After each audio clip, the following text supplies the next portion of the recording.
By way of introduction, we're looking at the difference between eternal relationship and a parental relationship. And in this case, we were looking at the term fear because people get confused. The term respect, the word respect is often translated out of the word fear. Proverbs chapter 1 is what we'll start in. And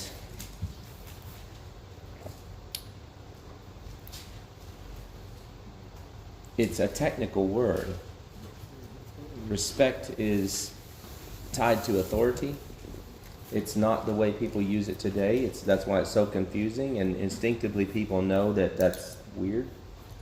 When they say, we need to respect everybody, or you don't respect me, or, a wife would say, oh, my husband doesn't respect me, or because they don't know what right word to use. They just default to that word, but that's not the right word to use. There's the way God views reality, right? Satan takes words and he puts meanings to them that cancels out the true meaning, and God has given us the meaning of the term to understand. And it's like what Andy was saying the other day when he was reading through the Federalist Papers. He says, I had to look up in the dictionary all these words. They spoke with such precision, right? You have to understand the words they're using and the intent behind the words, and thus you're going to come to understand. But you have to really open your mind to the fact that you need to define the words they're using, since they're using them in a particular way. You can't just give it a meaning that you want it to have. And the word respect is out of the word phobos, or fear. We get our word phobia, right, from that. And because as a base level concept, the reason why you would react favorably to authority in relation to your understanding of God is because you would be afraid that God would in turn discipline you to some degree if you didn't learn how to fit into the administration of his son Jesus Christ. So that's God's intent. His whole desire is for me to learn how to effectively walk in Christ's administration. And in doing so, then I will by nature present the gospel accurately, be developing and walking in love. I will be learning how to respond to the authorities that I'm under, and I'm both in and under if I'm in authority, at work or at home or in the church or whatever position it is. You'll know how to exercise yourself properly when under and in authority, or just whatever the context demands. And now you're grooving, you're actually working well with the Lord in a system that has taught you to do it differently, right? So that's what makes us look holy. That's what makes us look separate. That's what makes us look different. Is not the way we dress or the way we talk or the things we buy necessarily, but it's the way we view God's authority, God's the relationship with God, the relationship with Christ. That makes us make decisions and speak differently and put value on words differently than the way the world does. And so this is something, like I said, the word discipline, people get that wrong. They think it means, some harsh thing. But it just means training. And in this case, the word fear is just a word that means, it's a natural word that says, okay, if I should be afraid if I don't follow my authority, because at some point God will have to discipline me on the behalf of Jesus Christ. If I don't discipline myself, he'll have to do it. So that in turn means that fear has to be the base level or the starting point for my progress. And when it comes to dealing with my flesh, because if you say, if you have a wily flesh that's not real motivated in spiritual things, and you're allowing sin to reign in your flesh in certain former behaviors, as Ephesians 4 and all these other passages speak of, Peter, fear is like the first thing you should at least motivate you to go, okay, I need to at least stop doing the former behavior, right? So fear is like and then fear we go, and I need to start learning to walk. Now my heart wants to do that, and my spirit wants to do that. But my flesh doesn't necessarily want to do that. So fear really primarily relates to the flesh, right? It's my spirit has to endure the misery of the flesh. And so, do I want to endure the misery of the flesh, or do I want to just discipline my flesh and stay away from discipline from God, right? Yeah, of course I want to discipline my own flesh. So when you look at fear, it's a natural thing. Even with John, it's like there's lots of reasons why fear would be practical in his football training, right? He would fear missing a ball in the game, right? So if you fear missing the ball in the game, then you're going to really work hard to catch the ball every time, right? But fear would be a motivator. Now, you want to get past fear, and you want to get to, I want to catch the ball because I want to win, I want to do well, I want to be a productive player on the team, I want to be promoted, I want to be a consistent player, right? But at first, you just don't want to drop it because you don't want to be embarrassed, you don't want to be kicked off the team, you don't want to be seen as not useful, you don't want to be seen as a detriment to the team as opposed to an asset. So fear would be the first thing that you would employ when you go on to anything in order to really, really tighten up and do really, really well up front. And so it's a natural thing that we employ as fear in order to motivate us to work really hard in the beginning to do really well. And then there's, it develops, right? If I don't apply fear, then there's the coach is going to make me run laps, or he's going to discipline me. He's going to make me stand and catch the ball 50 times in a row, whatever, right? And that's going to hurt. He's going to do things to me, to discipline me, to make me do reps or go through pain in order to make me not want to suffer like that, so I'll catch the ball, right? So that's the disciplinary thing, where God's going to be like, okay, you don't want to, you're not really working hard on yourself. We're going to make you catch 50 balls in a row, and if every time you miss one, you have to do 30 burpees. It's like, well, you'll be vomiting by the end if you don't catch every ball, right? If you miss too many balls, you're going to die. So that would be discipline. And it would be like, well, I don't want to go through that. There's public shame. There's everybody staring at you. There's your own dignity being thrown out onto the ground. There's the fact that you're doing something that you don't need to be doing because you just should have done a good job in the first place. There's all these aspects of I don't want to be ashamed at his appearing, is the way John says it, right? So there's lots of reasons why fear is a helpful tool that God's placed within us in order to accomplish the beginning stages. Perfect love casts out fear. So a mature love, a mature love of the game, if you will, taking the illustration back to the football, a mature love says, I'm not focusing on fear on missing the ball. I'm working hard in order to do well, right? That's when you transition. When you first start, it's I just don't want to look like a goon. I don't want to get kicked off the team. I want to learn to catch the ball. That's fear. That's the beginning. The end is I'm doing well. I want to be consistent. I want to make sure that the quarterback can trust me. I want to make sure the coach can trust me. I want to score points for the team. I don't want to drop the ball because I want to be a productive part of the player. A mature love casts out fear. You're not thinking about fear anymore. You're thinking about how you want to be a blessing and a support and a helpful person to this team. And that's the same it is with children. That's the same it is with a wife, right? There's young couples always getting married all the time, and I talk to them and like, I don't really know how to be a wife or be a husband, and I'm like, and there should be some fear initially, like I need to do well, right? I don't want to go into this and just be relaxed and think that being a wife is picking out paint for the walls and redoing the house and stuff. Like, what does it mean to actually be a wife? What does it mean to be a support? That's why he tells a man to love, because he's not under authority of the wife.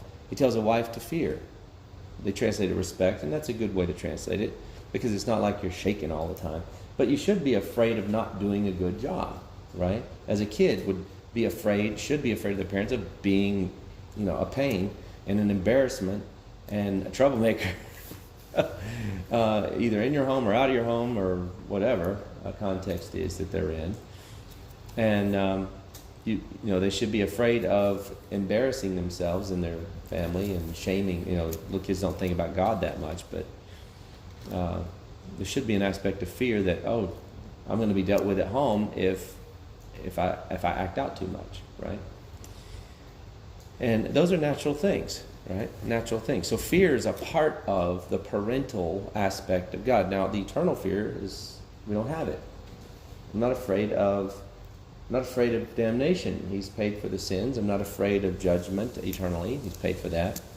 I'm terrified of, in a real sense, of my job as a minister, right? That truly is like where I'm afraid the most, because I happen to be in a job where God says the false teachers get the worst punishments in hell, and even a righteous teacher, if you're too young, can fall into the snare of the devil and he can destroy you.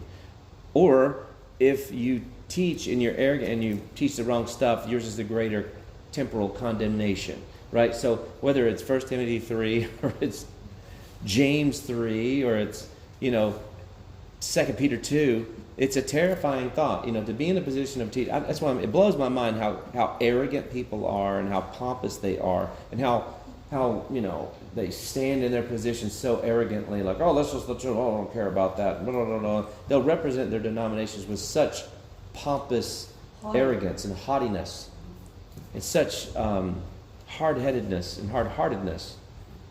And they're not afraid. Like, that to me it boggles the mind. Do you know who you're dealing with here? He's loving, he's patient, but wow. And if you continue in that your whole life and God never disciplines you, does that not scare you? Right? That you can teach falsehood and God never gets involved. He's let you do it. It's a bit of like a blame-shifting kind of culture where it's like, God's not really going to hold me accountable for anything wrong because after all, I'm subjecting myself to the elders and it's on them, like they don't. Yeah, it's not the way God sees it. Right. The wives tried that go back and read all the minor prophets and the discussions that God had, where the wives blaming the husbands and the husbands blaming the wives and the people blaming the leaders and the leaders blaming the people. And he's like, no. That's not the way it works. Each person's accountable for their own actions, right? And so, like I said, if your relationship is with God, that's why when we read through this, you're going to see the focus is fear of the Lord. Fear of the Lord. And I only picked out a sampling. Right? You know the verse, I'm sure most of you. It says, charm is fleeting and beauty is vain. Is that the way it goes? Charm is deceitful and beauty is fleeting. Vain. I think the King James is vain, but whatever. Mm-hmm. So, charm is deceitful, beauty is vain or fleeting, but a woman that fears the Lord shall be praised, right? Because that's the starting place. You can't grow in wisdom unless you fear the Lord. Mm-hmm. But if you fear the Lord, what would that look like in the New Testament? Wives, fear your husbands. It's like, okay, because now fearing the Lord, you're going through an authority. I can't fear the Lord unless I fear my government. I can't fear the Lord unless I fear Christ as a minister. I can't fear the Lord unless I fear my boss at work. Chain of command. It's a chain of command. The way in which I fear the Lord is through the authoritative structure that I'm in. You can believe how many people say, no, that's not the way it is at all. I can fear God. I can have a relationship with God. My relationship with God is with God directly. It's not through my husband. It's not through my boss. It's like, yes, it is. How many times you got to read it in the scriptures, repeat itself over and over and over and over and over. That it's the Lord Christ whom you serve, as Colossians puts it. When you're working at a job and you're serving a boss, and you're doing that because you believe God's put you there, and that's the place He's going to provide, and because you're there, He's going to grow you and mature you and put you in the trials you need to be in order to develop, to be a light and grow. and not to be tortured forever, but just to grow. And God always gives favor in due time in those situations. Or if he doesn't, you can move on. We live in America, right? And so you have options. But if you apply your love for the Lord and fear him, because he says, even in the text, as we'll look at eventually, he rewards those who do good. If the boss doesn't reward you, he will reward you. But he'll also pay you back for the evil you do, right? Don't serve the boss with eye-pleasing. Don't just do it with eyes. Do it from the heart. Technically, it says from the soul. The suke, right? From the soul. And as to the Lord, for it is the Lord Christ whom you serve. So, in order to relate to Jesus Christ, in order to relate to God, I got to relate to Christ. In order to relate to Christ, I have to relate to the person I'm under authority to, right?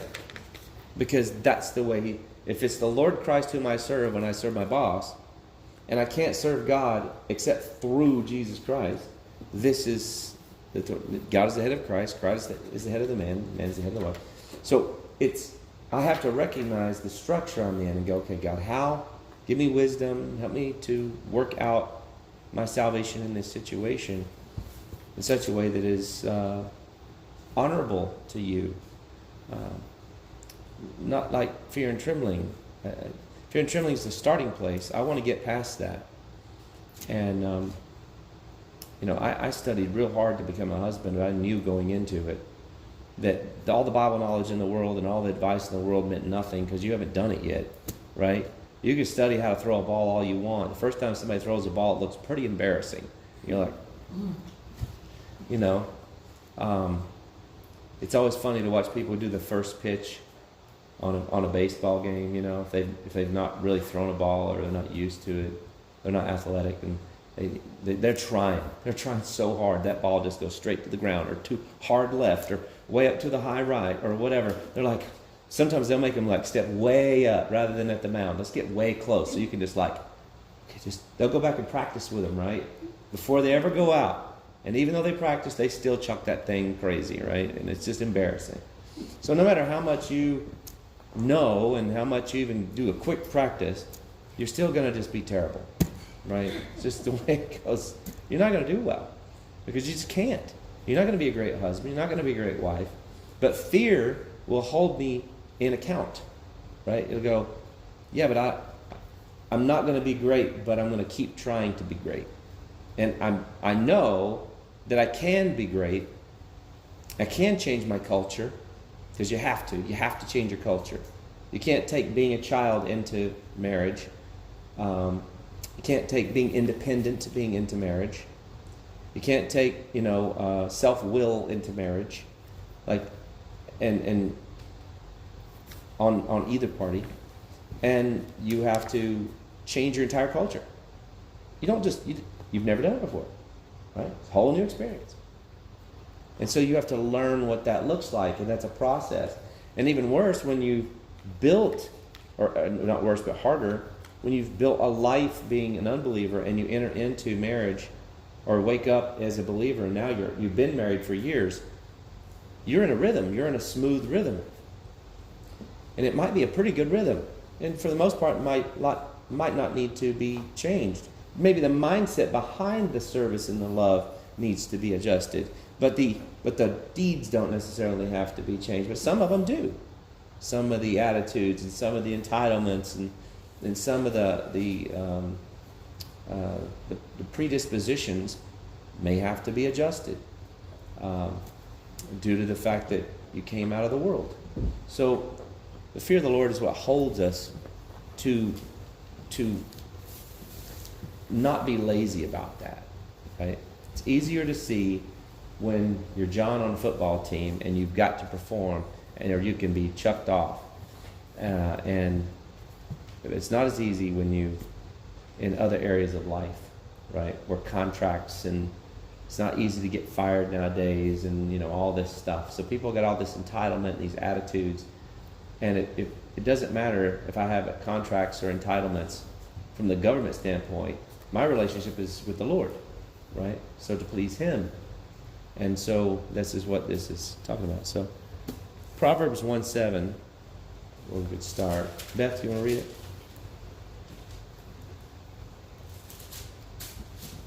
The fear of the Lord is the beginning of knowledge. Fools despise wisdom and instruction. Right. The fear of the Lord is the beginning of knowledge. It's just that's true. Because if I say, I always use that phrase, if you think you know what you don't know, you'll never know. Right? So if I go, okay, the Lord's the founder of all knowledge. And therefore, whatever knowledge I am gaining in this world, I need to compare that, if you will, to the knowledge that is gained through the Scriptures, through what he wrote about his activities and what he did. And so the fear of the Lord, if you want real knowledge, you can say, well, you can get knowledge apart from God, but not real knowledge. It's going to be tainted, right? There's going to be elements of error in it. And so the fear of the Lord is the beginning of true knowledge, as he would call it. That's why in the New Covenant he calls it true knowledge, or epignosis, true knowledge. Look at chapter 1, verse 23. 23. And just going to read through the end of it. Did you want me to read? Who else wants to read? Mary, you want to read? Sure. Yeah. Wait, you want me to read 23? 23 through 33, and we'll kind of just stop as we go through it, because it's kind of one section. Turn to my reproof. Behold, I will pour out my spirit on you. I will make my words known to you. Okay, right there, right? My reproof. Go back to Hebrews 12. Every child, the father takes in, right? He reproves, right? But you have to turn to it. He's going to reprove you, but you have to stop and turn. And reproof is what? Correction. Yeah, but what kind of correction? Reminder. True. It's a reminder to reprove something. He has proven it to you. It's like learning something. You read it. It goes right over your head, or maybe you just don't count it to be all that important. And then you don't live according to it, and then he has to reprove this truth to you. So he kind of wakes you up in the context a little bit and says, hey, remember?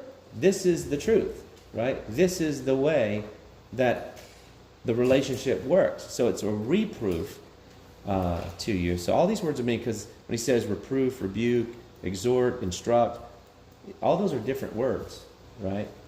And so the Lord, it's like when you teach a child, you tend to be more gentle when you're giving them instruction. But when you reprove, you can be gentle, maybe you're a little bit tougher, right? It's not a rebuke, right? It's not an admonition, which is like the next level up from reproof. It's just a reproof. When God's gently reminding you. And the reason why it says because the reproof is more of there's a little bit more intensity, but it's more of a gentle reminder. And it'd be easy to dismiss that in your heart, right? To think it's not that big of a deal. Because it's a gentle reminder. It's not an admonition or a rebuke. It's not a bone-crushing thing, right? It's a heartbreak. It's just a little soft thing God does. And so he says, when God is soft with you, then take the opportunity to turn to him and listen. And I tell the kids that all the time throughout their growth, and it's true, it's just true. If you raise kids, you kind of know this. When you speak normally to a kid, they don't really hear you. You have to, at some point, raise your voice. And when you raise your voice, they're like, wow, I didn't hear you. It's like, I've told you like 5 times, right? You forced me to have to use reproof voice or admonition voice or rebuke voice, right? The kid, because as humans, we tend to just kind of hear things and we got our thing going, you know? And God has to raise his voice a little bit, right? A reproof. And he says when he does that, don't just dismiss it again, right? Turn to it. So anyway, this is a very relational passage. He's like a father talking to us about how he wants us to relate back to him when he is talking to our hearts. And the scriptures are coming to our minds. And we're being reminded of things that are important about how to love or how to be kind, or how to stand, or how to be a light, or how to be silent, or whatever the context is warranting. Verse 34. 24. Oh, excuse me, 24, yeah. Because I called and you refused, I stretched out my hand and no one paid attention. And you neglected all my counsel and did not want my reproof. I will even laugh at your calamity. I will mock when your dread comes. When your dread comes like a storm and your calamity comes on like a whirlwind. When distress and anguish come on you, then they will call on me, but I will not answer.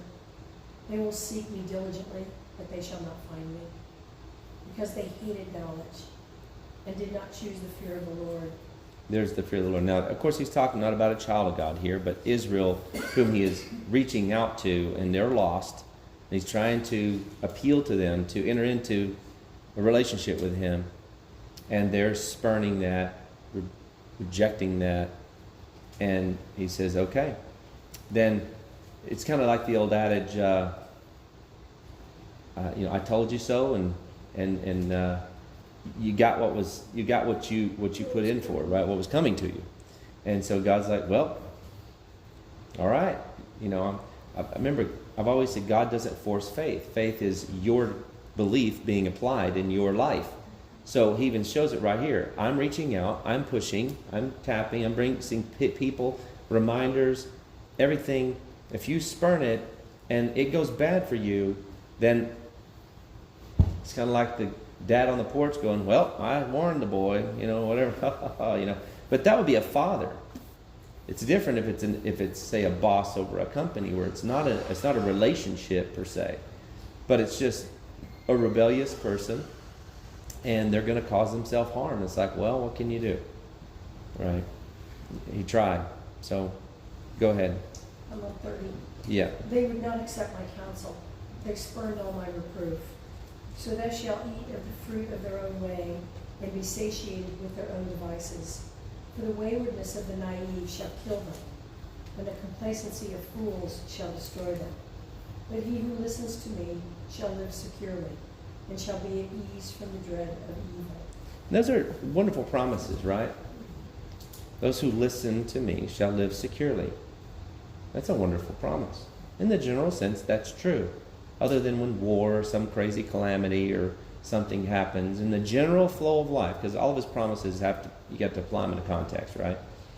In general, you will live securely, and he will give you ease from the dread of evil. That's all very true. But you have to listen to him. And if you're his child, you will, and he'll continue to work with you. If you're not his child, he's reaching out to the Jews in this particular case, and in our case, to the world. And they're responding, but the fear of the Lord is the key right here, right? It's the beginning point. And that's what you see so many people today don't have. They really don't have a fear of the Lord when it comes to the way they're living, the attitudes they have, the cruelty, and the blatant sinfulness of their lives. I tell you, in large measure, men and women are lost when it comes in the young. I don't know about the younger ones, but I'd certainly say the 30s and 40s crowd are really, really lost in their understanding of what it means to be a husband and a wife. I think this young generation's waking up and going, we gotta don't want to go that way, yeah. So it's our generation is too. yeah, right? It goes in waves, doesn't it? I mean, when you think back on your life and the people you knew, right? Growing up in one place where you knew people for a long period of time. People are pretty lost in culture.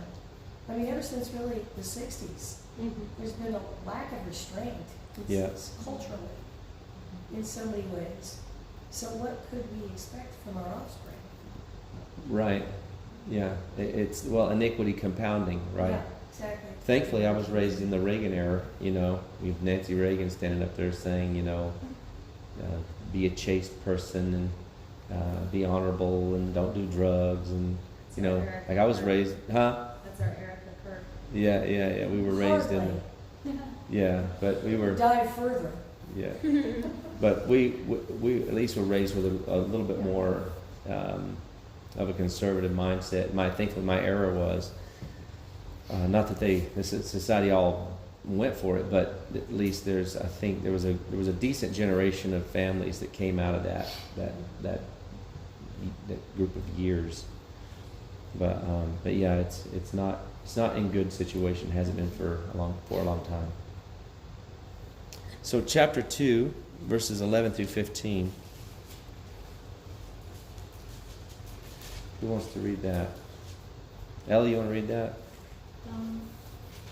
Sure. Proverbs 2. Discretion will guard you.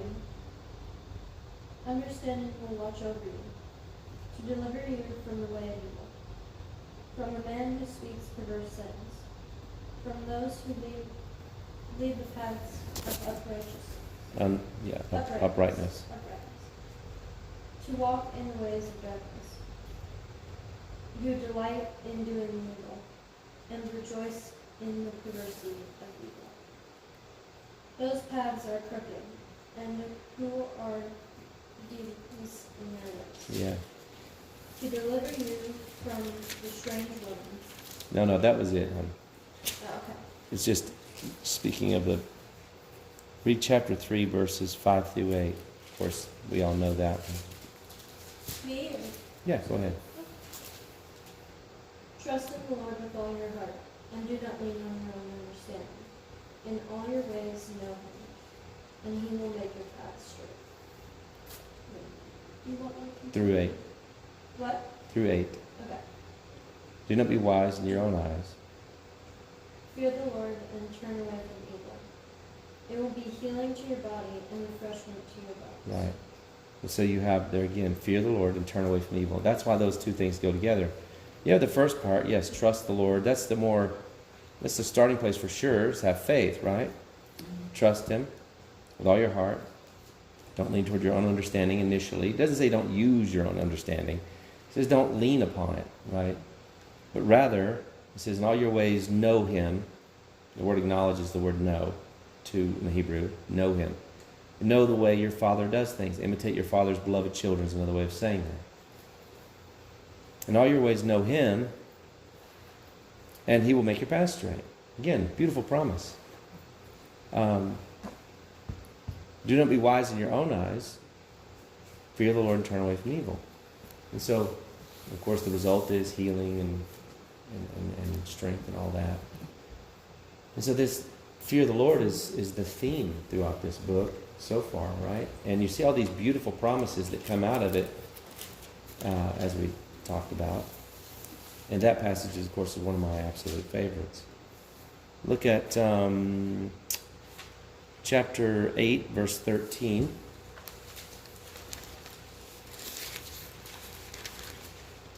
You want to read that, Dan?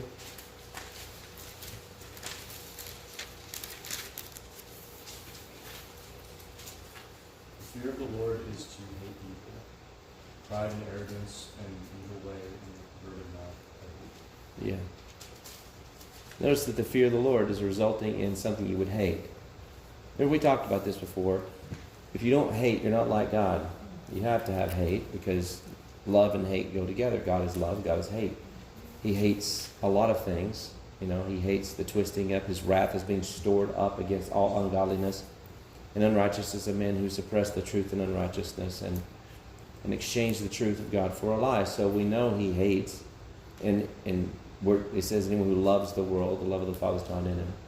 Right? We're supposed to have a hatred for things of the world that would drive us away. Even Jesus said in, I think, Luke 17, anyone who does not hate his mother or father or husband or wife or whatever is not worthy of me.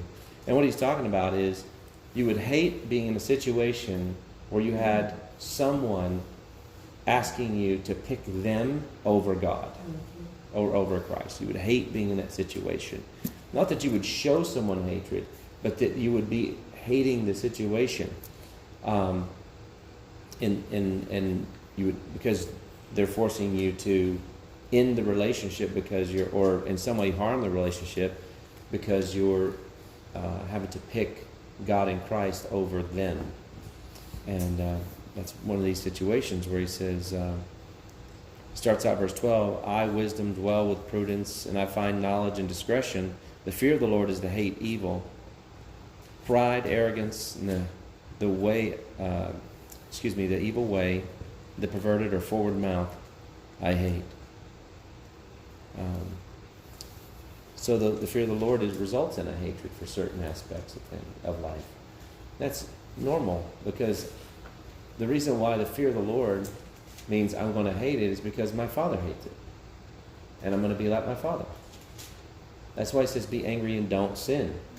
It says to be angry because you're going to have hatred for evil things is to be angry about things. And so we should, when you see people doing horrible things, especially in our day with all the exposure that we have today, we should be angry at evil things. But then how do I present myself in that circumstance is the question, right? Not should I hate it, not should I be angry about it, but how do I then present myself in my relationship with God? How do I imitate God at this particular time? And the reason why he says you imitate God is because God would sin if he exercises his wrath against a believer in an inappropriate way.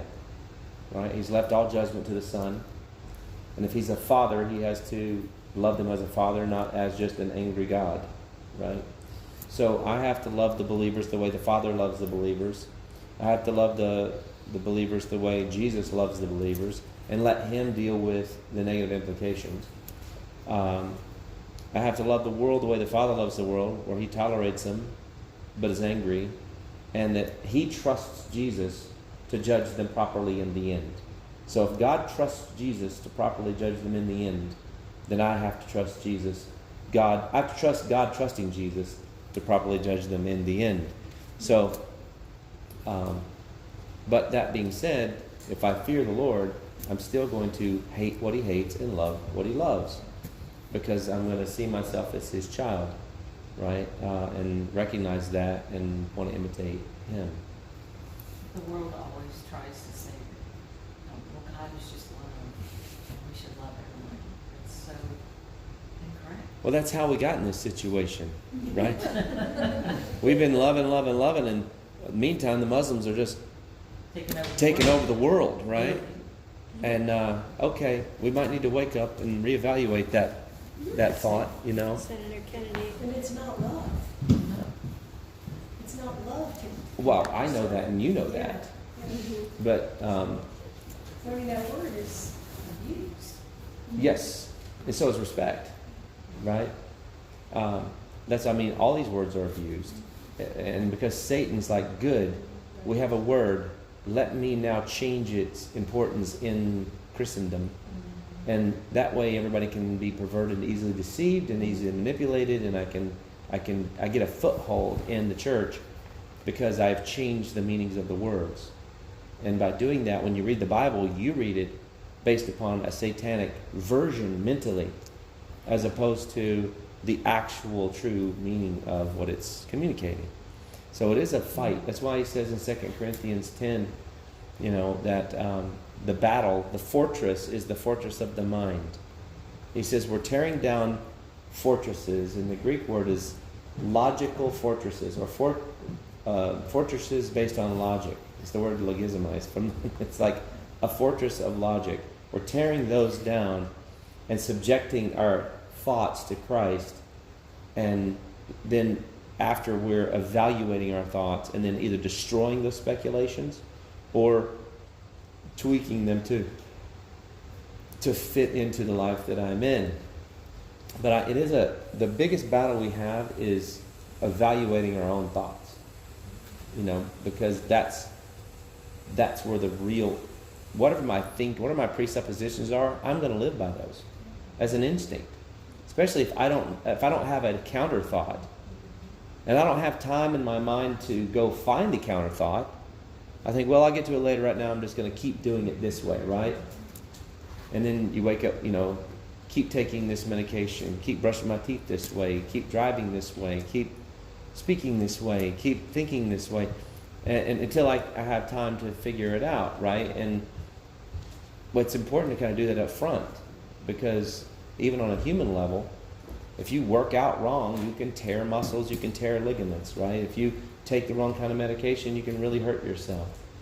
You think of people who don't know that what's the allergy medicine that people take all the time? Benadryl will cause dementia, right? They don't know. But on the things is, don't take this as a prolonged thing. People have cats, they have allergies, cat sleeps in the bed with them, I'll just take some Benadryl every night. They're literally destroying themselves. And they're wondering why, what's wrong with me? It's called read the bottle, right? It's called knowledge. That's right. But it's a human illustration of exactly what we're dealing with, right? If you don't know the mind of God on something, if you have a speculation, I can take this medication and it'll be fine. It helps me deal with my pet. Okay. If you don't take the time to go, is that a true statement?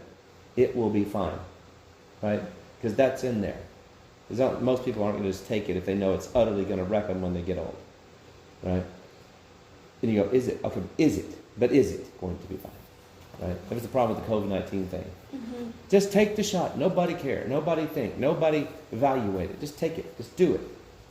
And now, of course, we're evaluating it, seeing all the terrible things that have come out. How many people have died? How many people have been injured? All this from not COVID per se, but from the shot itself. Right? And so, and they were even doing the shot, and they weren't putting the information on the bottles too. Most of them come with this like paperwork where you can read all the data on the thing, tells you everything that's in it. And so there's regret now. It's like, because the fundamental basic wisdom of life, even if you don't know God, is, kind of know what you're doing before you do it. You see the, silly, how many YouTube things could you watch? An infinity of lifetime of stupid things, right? Where people, pour 5 gallons of gas on a fire and then like flick a match on it and it explodes the whole thing.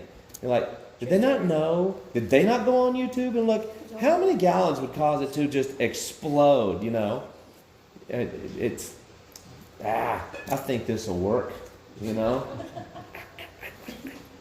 It's not knowing what you're doing, is assumption of being the mother mess up. Not knowing what you're doing is, and then doing it anyway, you're taking a huge risk. It might work out good for you. It might work out very bad for you. And most of the time it doesn't work out good, about anything.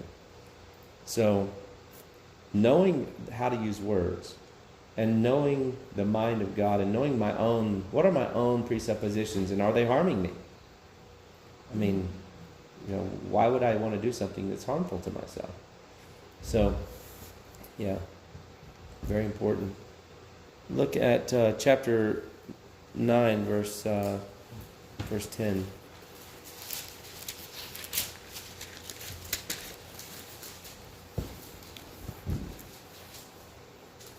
It says, the fear of the Lord is the beginning of wisdom, and the knowledge of the Holy One is understanding. And he goes on with the promises, right? For by me your days will be multiplied, and years of your life will be added to you. If you are wise for yourself. And if you scoff, you alone will bear it. And so the fear of the Lord is the beginning of knowledge in chapter 1, verse 7. It's the beginning of wisdom in chapter 9, verse 10. That's one that's most quoted is chapter 9, verse 10. The fear of the Lord, the beginning of wisdom. And one said knowledge, right? Mm-hmm. Because one's built upon the other. Knowledge is first before wisdom, right? Because wisdom is the implications of the outworking of knowledge in your life. Knowledge will get you to the point where you know what to do. Then you do it, and by doing it, you gain wisdom. The implication of the application. And then the implication to that is understanding. Because first you know what to do. Secondly, you start doing it. It's like, say, if you've ever hit your knuckles on something that you've tried to undo or cut yourself, you realize that, the thing says take the wrench and turn the bolt. And you go, okay, loosen it. You go, okay. Every kid that has ever lived, if you tell them loosen that nut to teach them a lesson, they will push it with all their might. It'll break loose. When it breaks loose, they're going to hit their knuckles. If you want to train a kid, one and done, just tell them to loosen a tough bolt and let them hit their hand. In a safe way where it's not going to get cut, right? But it's going to get banged on something. And they'll go, so you just learned something, right? You learned wisdom. Wisdom. Because wisdom says, turn it. The knowledge says, turn it. Wisdom says, turn it with reverse pressure. So that as you push it, you're pulling it too, right? And you're engaging not just your tricep, but your bicep. So you go, pop. Yeah, now we go, right? Or a knife. If you're cutting something, you're not going to go and just cut yourself. You're like, and you're holding it back as much as you're pushing it forward, because it's going to give, right? And when it gives, where's it going to go? Right to the kneecap. Right to the old kneecap, my friend. So wisdom and then understanding is gained from that, right? Because then you go, I need to be a little stronger here, or a little softer there, or I need to do it at this angle or that angle, or when you bake bread, or when you serve a meal, or anything, right? There's knowledge, and then there's the wisdom in the kitchen.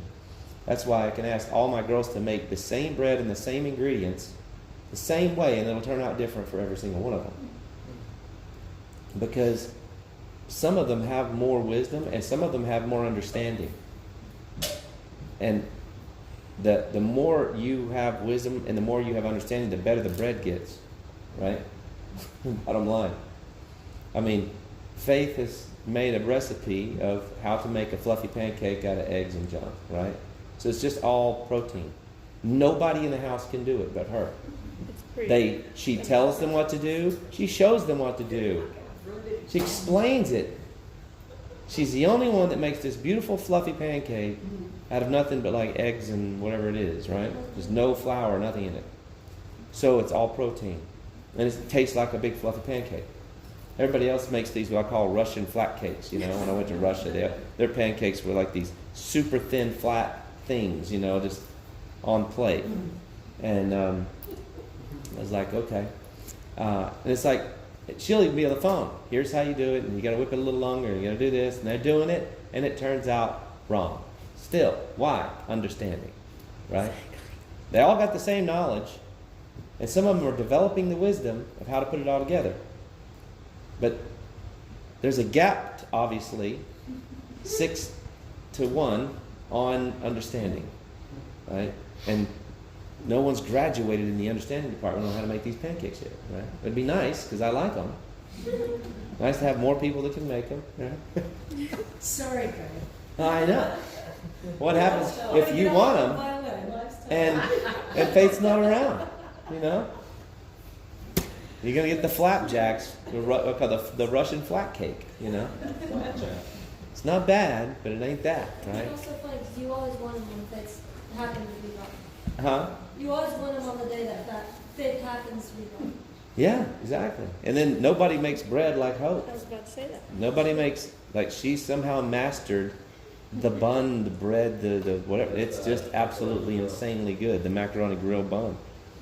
She could become a multi-gazillionaire if somehow she could, because it is, I'm not a big bread person, but that makes you lust for bread. It's ridiculous. Like, I've never, even growing up, I was like, I don't want a bread, just whatever, I don't care. Everybody's like, I love the bread. I'm like, yeah, whatever, bread. It's, you got to stack a ton of stuff on it to make it taste good. I don't need it. Give me something that tastes good by itself, right? And, but I know, she's different, and I guess I'm just more of a wolf version of France instead of Russia. Yeah, France would work better. But, But anyway, the point is her bread is amazing, and it's like nobody makes it like her. So that's the difference is they all can do it. The issue is understanding, right? How much do they understand? Now, if you take the bread and you go, okay, she wanted to be a good wife, a strong support to her husband, and he really liked this, and she would be afraid. And at first, it'd be like, oh, I don't want to make a mistake. Fear would be the motivator. So it's the beginning of things. It's the beginning of wisdom. It's the beginning of knowledge.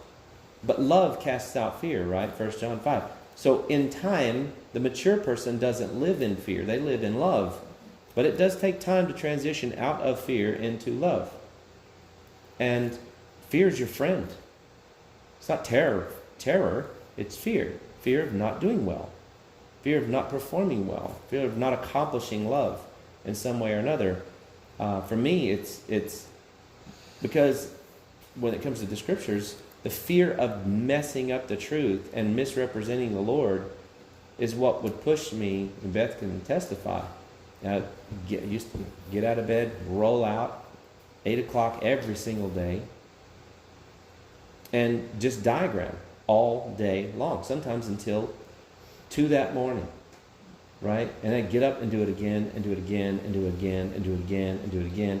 And all of Romans pretty much, or all the areas of Romans I talked to with John and Ephesians and Colossians and Peter and just going through and diagramming these books because I was like, I must understand this. I must get this right? I'm not in this for me. And I certainly don't want the Lord's hand against me because it's too vital. I'd rather go build bridges or sell real estate or do something fun, right? In life, make a ton of money. I got a good sharp brain. You figure it out, right? Can make a ton of money doing something else. Have a good life. Go home on the weekends. Spend it with my kids doing nothing. Don't have to, all this other stuff going on all the time where your life is a whirlwind. Why in the world would I be a minister if it wasn't to accurately represent what the Lord's word said? And even worse, I get the promise of God from James 3 that I get a greater condemnation, in other words, a bigger, nastier butt whooping on earth if I jack it up, right? So yeah, I wasn't just afraid, I was like afraid. That motivated me for years. It's not that I didn't have a great relationship with the Lord. I did. I wasn't walking around in terror, but I highly respected this job. It was a very important job. And it wasn't something to play around with, right? It's not something where you can just say, this is the truth because I said so, right? You've got to know what you're talking about. And so I've taken it very seriously. And now I don't live in fear that much. I'm still very concerned I get things correct, but I did those years, right? I did those years where I had to learn how to be a great support to Jesus Christ. And now I'm continuing it, but yeah, I know how to do it. I don't have to repeat those long, grueling, suffering days of exegesis and diagrammatical analysis and grammatical constructions and evaluations and all this stuff through the years. I did that for years and years and years and years and years before I felt like I could kind of lay back on it a little bit. And now I just do it as a reminder or a cleanup or something. What was that? Go back and look at it. Because I have my diagrams. But, so, look at chapter 10, verse 27. Dan, why don't you read that one? The fear of the Lord prolongs life, but the years of the wicked will be shortened. Yeah, the fear of the Lord prolongs life, but the years of the wicked will be shortened. And that's why when you read Ephesians 1, it says, children, obey your parents in the Lord, for this is right. And it comes with a promise, right? Your days will be long. And when you see a kid, I'm always like, man, when you see a kid that's rebellious and awful, I'm like, his days are going to be short. He's not going to live a long life because he's rebellious. And that's a promise not only in the Old Covenant, that's a promise in the New. So it's actually quite an important thing to consider. In chapter 14, verse 26. Faith, you want to read that? Sure.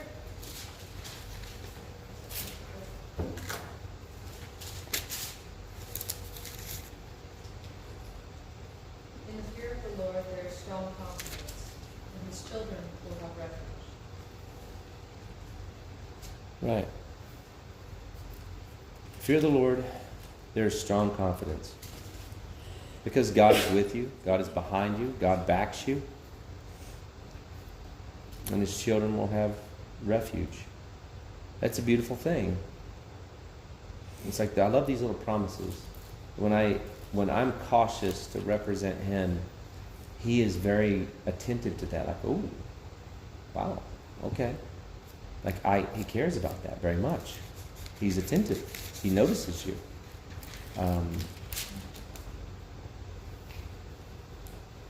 If you back up one, it's in chapter 13, verse 24. I'll read it because it's the mindset of God toward his children. It says, chapter 13, verse 24, he who withholds his rod hates his son. But he who loves his son or loves him disciplines him diligently. The righteous has enough to satisfy his appetite. The stomach of the wicked is in need. So you have this verse 24. If you withhold discipline from your son, you hate your son. This is the way. That's why God is not a deadbeat parent. He truly loves you. He truly is building a relationship with you, and everything he's doing is so that you will run up to him in the end and give him a big old hug and say, thank you, thank you, thank you for all your activity in my life. And because his ambition is to develop a relationship, so there's eternal value to your relationship with him. That's why it says, but he who loves him disciplines him diligently. And God is one to discipline us. Now, again, God doesn't throw these nasty trials on us. We tend to do that to ourselves through ignorance, through maybe being overzealous, overly ambitious, overly thoughtful about our own importance, things like that, right? It's like if you think you're all something as a young minister and you run off into it, what does he say is going to happen if you get ordained too quick? You fall into the snare of the devil and you pretty much crash and burn, right? So you can put yourself, because you think too highly of yourself, into certain situations before you're ready, 15, 27. and cause trouble. Huh? So both 15, 26, and 27. 27. Go ahead and read it. It's 14. 15, 26, and 27. You're in 14. Yeah. 15. Oh, yeah, 14. Sorry. Yeah. Yes, that's the next one on my page. Okay. Go ahead and read it. Okay. In the fear of the Lord, there is strong confidence, and his children will have refuge. The fear of the Lord is a fountain of life, that one may avoid the snares of death. There it is. The fear of the Lord is a fountain of life, that one may avoid the snares of death. These are beautiful promises, right? But they're foundational. The fear of the Lord is a very important concept to understand. Look at 15, 16.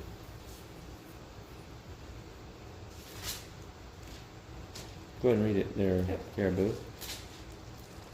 Better is a little with the fear of the Lord than great treasure and turmoil with it. Right. I've always said it a little differently, but the same concept. Even if we had nothing, but we had love in our home, that's what's most important. And so you have to be able to weather life by saying the value that I have is to walk with the Lord, to love my family, whether you have a lot or you have a little. And that's the most valuable thing to me. And so it is true. Better is to have little with the fear of the Lord, and I would say in love in your home, thus love in your home, than to have great treasure and turmoil with it. And as you know, everybody in history said money can't buy you love. You think you want money until you get it. And we were just talking about people who get famous on Facebook or Instagram or YouTube, and they think they want to be an influencer. influencer until they are an influencer.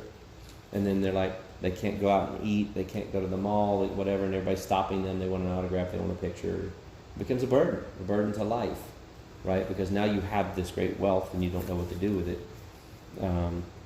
And it's not what you thought it was going to be.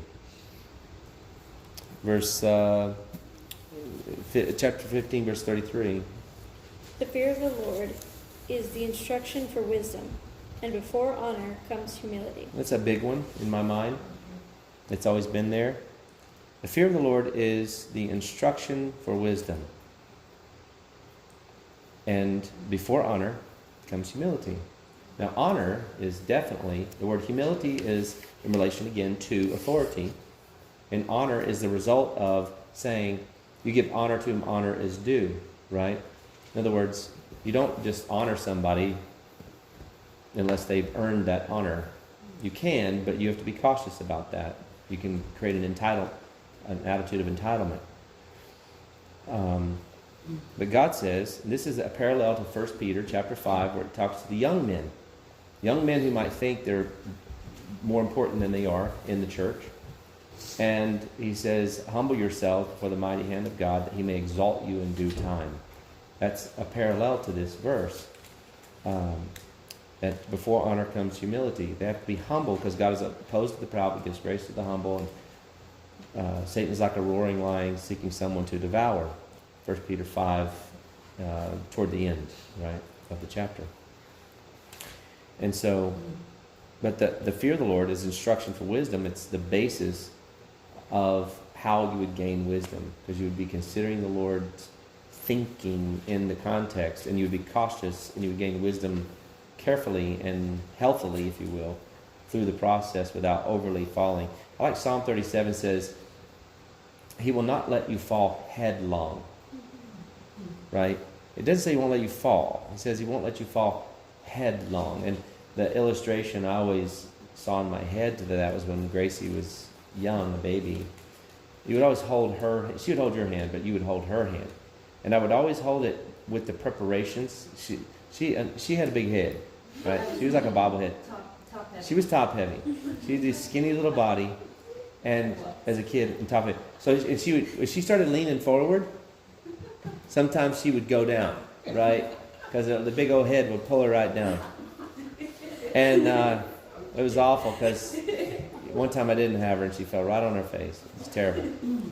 And but I knew it, so it was like I would hold her and I would wait for her, and she would fall, and I would just catch her, and she would just maybe scrape her knee or scrape her toe, but she would not fall headlong. And that's what it says in Psalm 37, for the Father holds our hand so that we will not fall headlong. Right? So he might let you gain wisdom a little bit, but he's not going to let you destroy yourself. If you're working with him in the trials that he gives, he might let you gain wisdom through a little scuffed knee or something, but he's not going to let you fall headlong, and so you can trust him. He loves you. You're his child. Chapter 16, verse 6. Margaret, will you read that? By loving kindness and truth, iniquity is atoned for, and by the fear of the Lord one keeps away from evil. There's that same thing. The fear of the Lord, it keeps you away from something. Right? It's a starting place. It doesn't make you walk forward necessarily. Initially, but it will certainly. It's the starting place is okay. Stop doing the bad, turn, repent. You know. And will you read 1933, Margaret? 23 and 24. No, 19. 20, yeah, 23 and 24 would be fine. The fear of the Lord leads to life, so that one may sleep satisfied, untouched by evil. The sluggard buries his hand in the dish, but will not even bring it back to his mouth. Is that supposed to be part of that? No, but it's funny. But yeah, the fear of the Lord leads to life, so that one may sleep satisfied, untouched by evil. That's sweet that God puts a hedge of protection around us. If he ever removes it for a particular temporal period of time, then it will be for a good purpose, but then it's back, right?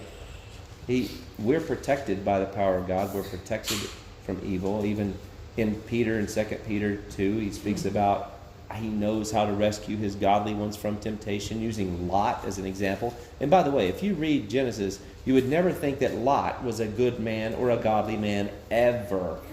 But apparently, Doing something right. he had a righteous soul. That is to say, because that righteous man's righteous soul, by the way, a testament to the new creation in the old covenant, because he was a righteous man with a righteous soul, was tormented within him, reference to Romans 7:24, 25, was tormented within him being in Sodom and Gomorrah, and God called him alone out because he was the only righteous man. And of course his wife apparently must not have been saved, had not given, had faith in Yahweh in the same way, and therefore she turned back and longed for the Egypt, if you will, Sodom, and turned to pillar of Too salt. long to get a little salt.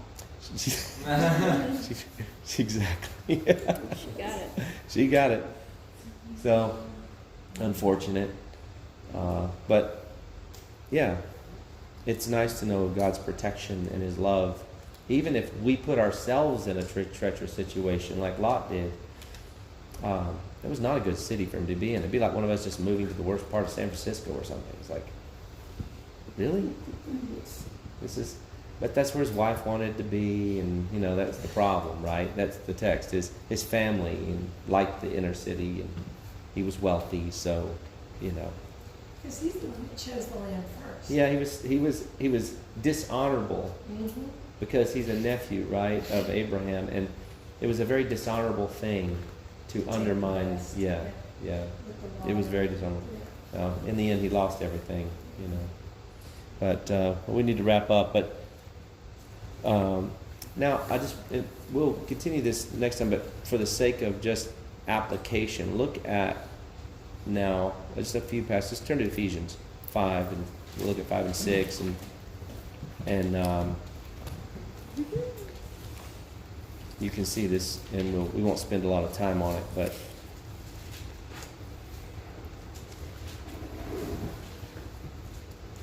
in Ephesians 5 and 6, he speaks of course, that whole section on marriage, 22 through 33, wives submitting to husbands, husbands loving your wives. But then down at the bottom, verse 33 says, nevertheless, each individual, speaking to the men, among you also is to love his own wife, even as himself. And the wife must see to it that she respects her husband. It doesn't tell the wife to love the husband. That's obviously assumed. But as far as the position of authority kicks in, and that's the word fear. It's not the word respect, it's the word phobos, fear. Same here, children, obey your parents in the Lord, for this is right. Honor your father and your mother, which is the first commandment with a promise of long life, so that it may be well with you, that you may live long on the earth. Fathers, do not provoke your children to anger, but bring them up in the discipline and instruction of the Lord. Again, if a man fears the Lord, then he's understanding that I raise my kids up in the instruction of the Lord because I'm raising them up to be his children, not my children. Right? I'm a steward of them until they leave the home. And when they leave the home, they become his direct children. Until then, he's expecting me to be a custodian of their souls. And so I have to raise them up. He doesn't say bring them up in the discipline and instruction of the Williams home. Because if you go through history, people would be like, you're wrecking the Williams name, right? Cavendish name is at stake because of your activities, And you go, well, the shades of Pemberley should not be so, darkened. So when you think in terms of history, people's name was so important to them, right? And this is I'm not raising them up to represent my name, Greg Williams. I'm raising them up in the Lord to represent his name. Because his name is greater than my name. But now we get to the point, right? Servants or employees. Again, listen or be obedient to those who are your masters according to the flesh, with fear and trembling, in sincerity of heart as to Christ. There it is. Okay, so we have this the fear thing again, because it's the foundation of wisdom and knowledge and understanding and all that good stuff. It stops me from being arrogant. It stops me from being rebellious. It stops me from being pompous. It stops me from being pain. And it hopefully would make me go, hey, I just want to do a good job. My flesh is rebelling in every sense, but I just want to do a good job here. And he says, not by way of eye service as men pleasers, but as slaves of Christ, doing the will of God from the soul. The word soul, not heart here, from the soul. In other words, from the new man. The child of God. And then he says this, with good will render service as to the Lord. Again, you're not thinking of your boss, you're thinking of the Lord. You're not thinking of your husband per se, you are, but you're not. You're thinking of the Lord. And that you know you're honoring him if you honor your husband, because you're not always going to want to honor your husband, because he's not always, in either your problem or his problem, but we're in a fallen world and fallen bodies, and we're just not always happy with each other. So it's not about being, whether someone is necessarily worthy of being supported. It's about whether that's the position I'm in at the time while I'm in that position. It says, with good will render service as to the Lord, not as to men, knowing that whatever good thing each one does, this will receive back from the Lord, whether slave or free. Then he tells the masters, do the same thing to them, giving up threatening, knowing that that both their master and yours is in heaven, and there's no partiality with him. In other words, there's a fear, right, of the Lord from the master's perspective, to care for those under him. So the fear of the Lord is driving this whole thing as a starting place, not as, again, an ending. An ending is love casts out fear. But in the beginning, I have to understand, like I said, the very first thing I taught my kid, it was funny, recently one pastor guy was so offended. I said that I started teaching my kid the fear of the Lord by teaching the fear of Dad. It always starts on the changing table. It's the wisest possibly thing you can do. Yeah, the changing table, right? 2 fingers. I would put it right above their hip flexors, because like 4 to 6 months they start really bucking. They start wanting to roll off the changing table. And so in order to keep them on the changing table from wanting to roll off, we'd put their fingers right here, and they would buck up and they would push into your hand. And then I would just slowly push down. At first you just push them down, right? And they keep bucking up against you. You keep pushing down. And then eventually you push down and put a little pressure there, and they're like, They're like, hold on a second. I thought when I cry I get what I want. Like milk, care, bath, whatever, like I'm supposed to be able to do everything I want. And all of a sudden the first time they don't get to call the shots in their life is on the changing table, right? And so now they get a little negative pressure on their hip flexors, and they don't like it. They're like, whoop. And then they learn. And then you just put your hands on them like this, rub it down their leg and on their chest, and just rub it nice and easy and say, lay down, lay flat. And you keep doing that, and all of a sudden, next thing you know, they're obeying you before they even understand they're a human being, right? So you established fear, because you're not teaching them anything. You're not relating knowledge or wisdom. You're implanting, I'm in charge and you're not, right? Yes, I'm serving you, and my attention is to you, and all I'm doing is for you, but I'm in charge, right? And this is how God is. He's like, yes, I'm pretty much a full-time servant to my children. Everything I do is for you, and all my ambitions are for you, and the blessing is for you, and the care is for you, but I'm in charge. But I'm in charge. So you have to recognize it. So by establishing, parents that do not establish that authority, they have the terrible twos. Because they'll let their kids slowly get away with stuff until they can't do it anymore, because the kid could harm themselves, harm their other sibling. Now they have to actually implement some form of boundaries or discipline, and they're behind the 8 ball. The kid's got 2 years of iniquity built up of, I can do anything I want to do, and now you've got to somehow figure out a way to stifle that. You can, it's not that hard, but it's a more traumatic experience, right? We didn't have terrible twos. Our struggle was between 6 months and a year, I'd say 1.5 years. So the year of 6 months to a year, if that was the training ground, and then after that, kids, when they grew, they listened to you, they roll with you. We had great 2s and 3 years are one of my favorite years because we trained them in the pre-years in just the simple little wise way, right? There's no harm done. There's nothing negative. You're just start using the establishing. word no very gently, and they're like, oh, I understand that no means I can't do what I want. Yeah. And so it's like it's ingrained in them, so you can calmly say no. It's just a sound. I can't do what I want, Yeah. without even knowing why they. Like you just one word, it's like it'd be no and flat. Yeah. Flat. That way they go flat, they just go boom. They know that means lay down, be still. You're not trying to communicate a lot of words.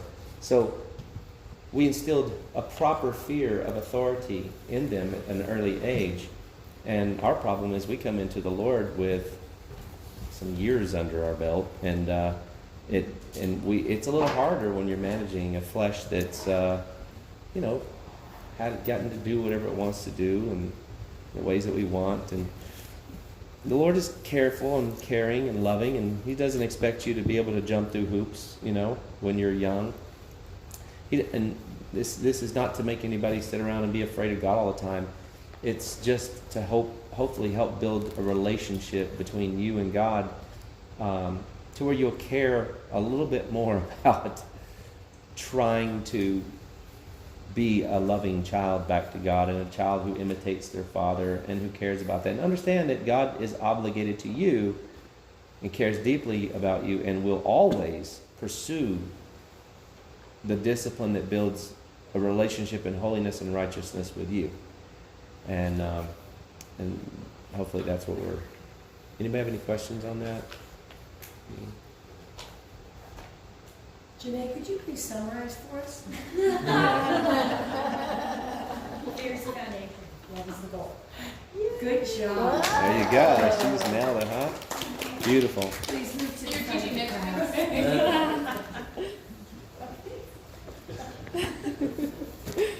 All right, Hope, will you close us in prayer? Thank you,